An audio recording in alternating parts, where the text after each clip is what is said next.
Hey, what up guys, how you doing? It is Lasty here. Welcome today to a new episode of the FIFA 19 Ultimate Team Road to Glory, episode number 202. Today's episode is powered by my sponsor Elgato Gaming and the HD60S capture card, the key lights and the green screen of course, which I use in my setup. If you guys are looking to up your content creation game, then check down below in the description for my link to my Elgato profile page, where you can check out all of those items right there, as well as a bonus video that I made for you over there.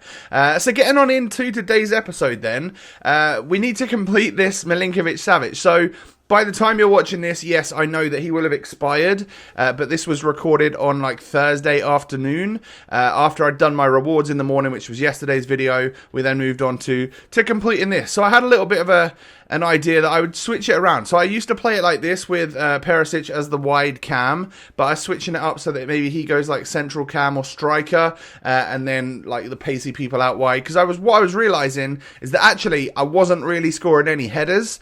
I also got the 50k pack from scoring 20 goals in Rivals. I got nothing really from it, and I accidentally deleted that footage with the rest of the gameplay the other day, which I ended up not showing you anyway. So yeah, I can't show you the 50k pack, but we really didn't get anything good. It was your typical Lasty 50k pack, if I'm honest. Though, if we move on in to our first game of Rivals, so we need, how many more do we need? I think it's like three more wins, so we're 7 out of 10 right now, and as long as we can get them in a fairly quick amount of time and score the goals with the correct people, we'll be alright. Doing things like that, hitting the post and then not scoring the rebound, both with Serie A players, is what really frustrates me. So in the end of the last episode, I said that I was going to sort of give my overall thought and opinion on the objectives in Rivals, so I guess I can do that now. But if you guys haven't done so already, massive favour, hit me with a thumbs up on today's video. I'd really appreciate it. The support lately has been nuts as we cross over that 200 mark. So yeah, thank you so much for that.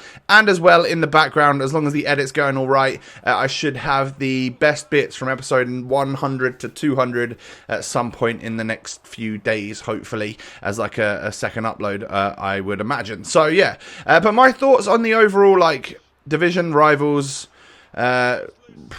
objectives. Now,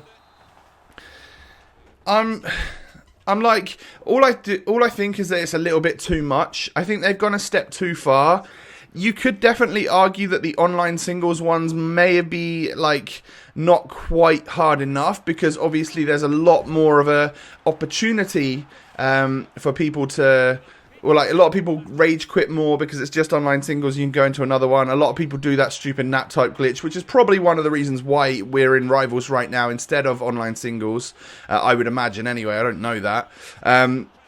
But I think they've just gone a little bit too far. So like putting it in Rivals is obviously difficult enough, because if you are in like one of the higher divisions, then I know everyone is like skilled, or should be. If you're playing it correctly, you're skilled to the correct level, right? So you're playing people who are at your skill level. But the thing is that when you get up to the higher skill levels, people have better teams, which means that they actually don't really care about the weekly objectives. And a lot of the time, you're just facing super teams that don't really care, aren't really looking to complete the objective. And I don't like that at all. The other thing which makes me feel like it's just wrong and not right is like if you're putting an objective out there, which is then making people decide that they want to relegate themselves in order to actually make it feasible for them to attain the card, then something's wrong, right? Surely, that's what I think anyway. I feel like if what people need to do is relegate themselves so that they can play people that they think are easier matches, or match people that are actually trying to do the objectives and stuff rather than just try hard, then something's not right. So I feel like that's probably the major problem. And then just to add on to I think they've gone a little bit too far with the overall objective this week, is that I feel like it shouldn't be like required to get I feel like you should both be able to go into a match, do something, and then both come away with the end goal. Like both actually progress towards unlocking whatever the item is, so that it's actually fun for everyone, rather than there's always one winner and one loser. I feel like for the unlock stuff at this stage in FIFA, I feel like they should just allow that for us to happen. Even if that means that we have to play slightly more, like instead of it being score 10 or score goals with players from the Serie A in 10 separate wins, even if it was like in 15 matches, or so you add more games to it, but allow people to just score with the Serie A players, then I think you would find that it would actually be a lot more fun. There'd be a lot less pressure behind it, because at the end of the day, it wouldn't matter so much if you won or lost, as long as you maybe got that goal with that player, then you're all good. And I know that could be slightly more abused, because people might just give each other a goal and then you're all good. But again, at this stage in FIFA, I don't see the huge deal about that. That would, to me, make more sense than having someone win, someone lose.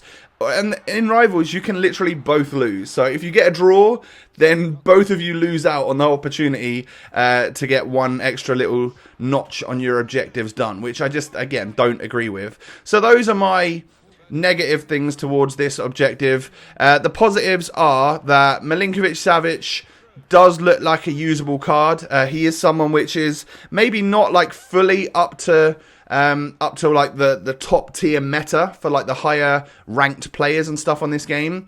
However, he does look pretty good. I think I'll probably use him as a super sub CDM. I think he could be good right there. Obviously, his regular card is more of a centre mid CDM. So this one coming on with the super juice stats that they've given him, and the stats are good.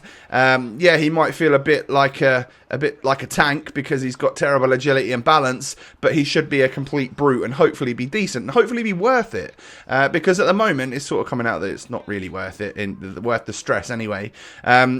So yeah, like that's one good thing, is that the card itself is actually quite good. Jerome Boateng probably less so, but maybe the idea of people switching him to a good centre-back could make him someone that you actually want to get.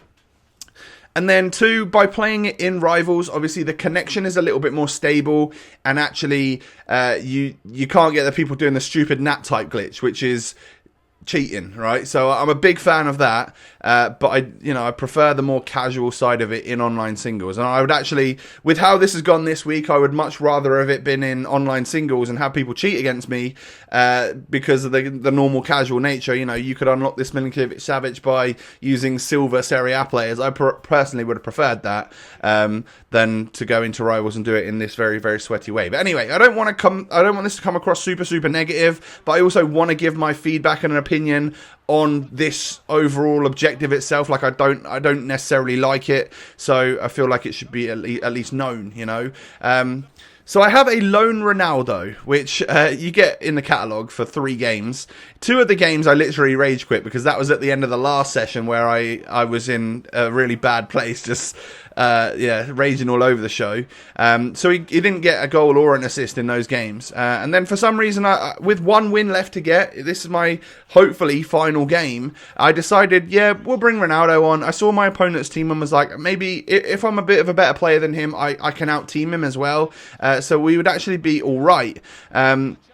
So I decided to bring Ronaldo on instead of we've got Alejandro Gomez on, we've got Perisic on, so we didn't bring on Gervinho. And I think we finally get a goal here. Yeah, it took 54 minutes. It was a stressful one, but I was so much better than this guy. When it came to actual chances and stuff, I didn't let him have a single chance all game, all first half, should I say. And then I had loads, but I was smacking the bar.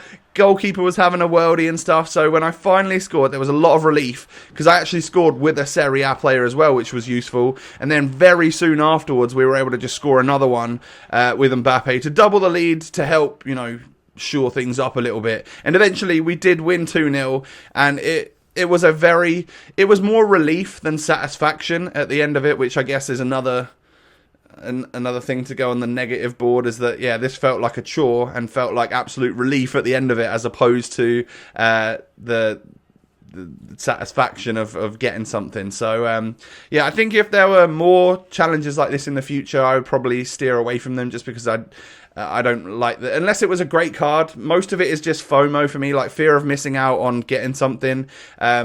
Is why I play it, as which is silly. But I obviously know it's content for you guys as well. So as long as it's worth it for the actual player and he looks like a half decent someone that we can actually use, like Milinkovic Savic, then I would consider it again. But I'm just hoping that they don't do rivals-based challenges at the same extent anyway. Like I said, it could be made a lot easier and a lot more casual if you just said score in these games with these players from this league or whatever, rather than win as well as score. So yeah, that's how I see it anyway. But Milinkovic Savic, we brought him into the club. He's 89 rated, and he'll be coming on as a CDM for us, I'm pretty sure.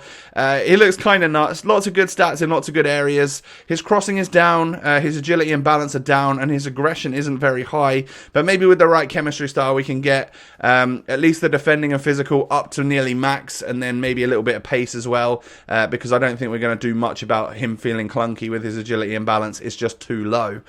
So we'll end the episode then by completing marquee matchups, which is a bit of a positive note, because the challenge for marquee matchups this week I felt was a step in the right direction of how it should be going in future. I felt like it was probably a little bit more costly. We needed like more gold players as opposed to just using any random bronzes. You could in one of the challenges, I'm pretty sure, but the other ones seemed to need, or no, two of them actually you could just about get away with it. One of them was rating, one of them was any player you wanted, but some from the Russian league, and then there were two exactly gold squads. But I think the packs were better. I actually think the packs were pretty good this week.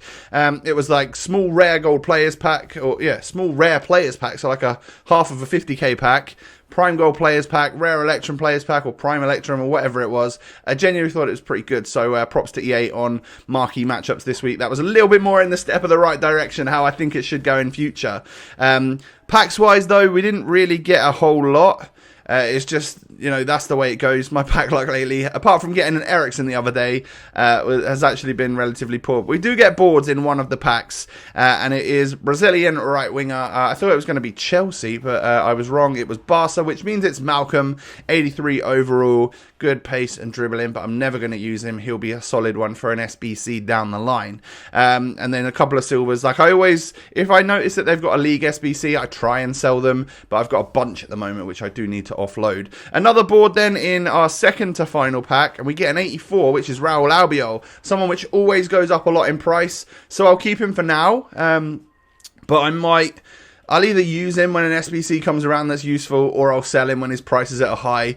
So yeah, we'll see. And then the other thing is that obviously, as well as Jackson Martinez having a flashback right now, which I'm still kind of maybe, like I might get him, because he looks like a decent super sub.